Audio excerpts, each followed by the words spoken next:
And by encouraging thousands of acts of caring and compassion, our policies at their best can bring hope, make dreams come alive, and meet the aspirations of all those who want to rise. And you know it matters because we're in a new world now. September the 11th changed the security considerations for the world, and that explains our continuing commitment to Afghanistan and our commitment to our dedicated armed forces.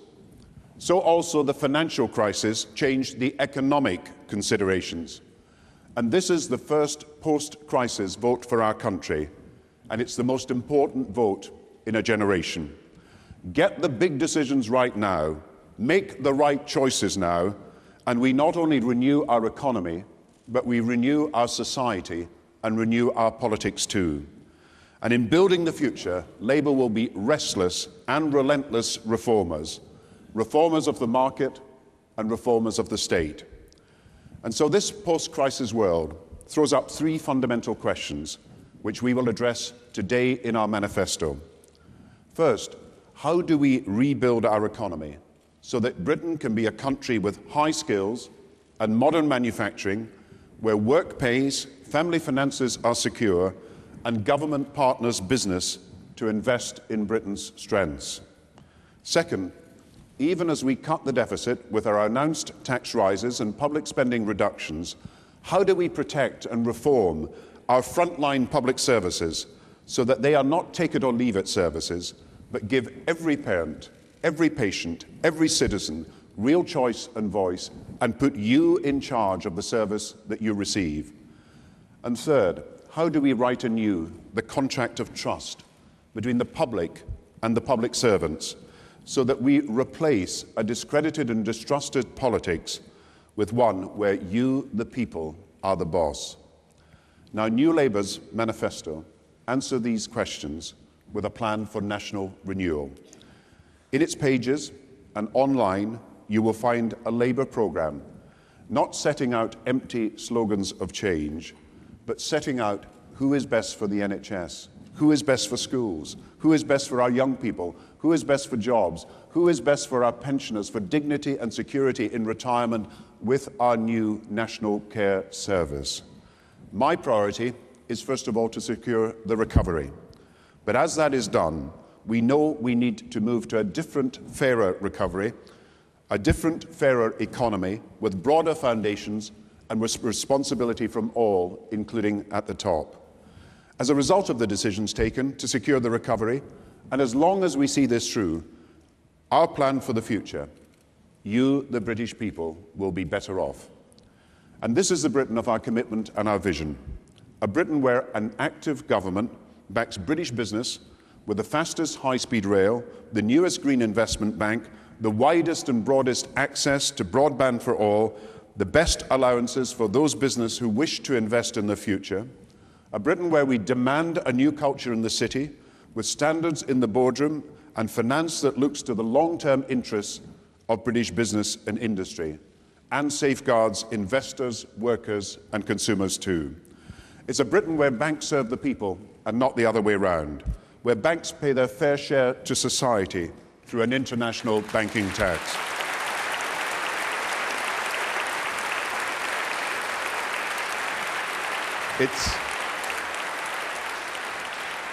It's a pro-enterprise Britain where we invest in the high-tech, digital, life science, green and creative industries where Britain leads the world, and where we will support small businesses with help for cash flow, with the continuation of the time-to-pay scheme that has already helped thousands of firms survive, and by a one-year rates holiday for businesses, for thriving small firms. And it's a Britain not of limited room at the top, but one where all young people can get on, to go to university or college or get an apprenticeship, and where with 1 million more skilled jobs and up to 70,000 advanced apprenticeships and new skills accounts for adults, everyone has a chance to get on. It's a Britain of the family, with a minimum wage rising with earnings. It's a Britain where we have an end to long-term unemployment, new help for first-time buyers, where we build on Labour's record maternity leave and pay with a new Father's Month to help people better balance work and family life. It's a Britain where we have more homeowners, more students, more apprentices, more professionals, more businesses, and a bigger middle class than ever before. And just as we are unafraid to reform the institutions of the market economy, so Labour will always be reformers of government itself. We are determined to halve the deficit, and as we do, we will ensure that every last pound spent on public services delivers the best value for money for you and for your family. I don't believe in take-it-or-leave-it services. I want guaranteed standards for every citizen in every public service, with robust redress if they fail, and with the best taking over those that aren't making the grade. And the central insight of our reforms in this manifesto is that there should be no limit to what the best in the public sector can do. That's why by 2015, there will be 1,000 academies and federated schools in total, where brilliant educational innovators will lead not only their own schools, but raise standards in others as well, and offer personal tuition to those who've been falling behind, a right that will be available for every parent of our primary school children. And in Labour's Britain, every hospital will become a foundation trust, and those that aren't up to the mark will get taken over by a trust that is. And I can say today we will apply the same approach to policing.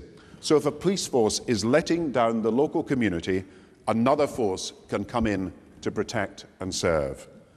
And I believe that we write a new chapter in the story of our nation's most treasured institution, where Labour guarantees in law that every patient will get test results within a week if they're at risk of cancer, and where every family has access to a general practitioner that is open in the evenings and weekends. And that's what I mean by public services personal to your needs. But all this and more can only be achieved if we restore the fundamental relationship of trust between electors and elected. And so today we pledge a Britain of 21st century politics and public service, where we empower people through voting reform, a choice in votes at 16, a democratic House of Lords, and the right of recall. My fundamental belief is that fairness is not just about the distribution of rewards, but about the distribution of responsibilities too. It's fair rules applied to all. And that's why we must build a Britain where no unemployed person can have a lifetime on the dole but will have to accept work, where those who come here contribute to our country, but those who can't or won't don't come. It's a Britain where antisocial behaviour and crime are dealt with quickly, where those who break the rules pay the price, and where if you don't get action, you can take out an injunction at the authorities' expense to secure the justice against antisocial behaviour that you need.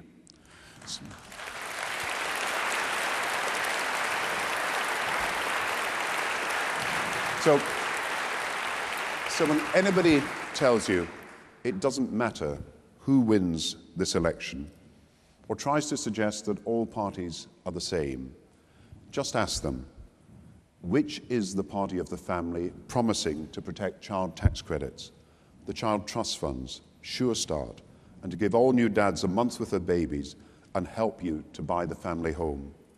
Which is the party of making work pay, pledging a rising minimum wage and the end of benefits for life? Which is the party of the NHS, offering in return for national insurance legal rights and GP access, waiting times and cancer tests? Which is the party of growth and jobs, with a programme to deliver 1 million more skilled jobs?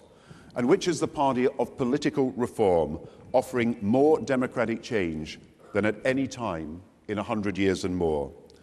And the answer is New Labour, the party with a plan for the future.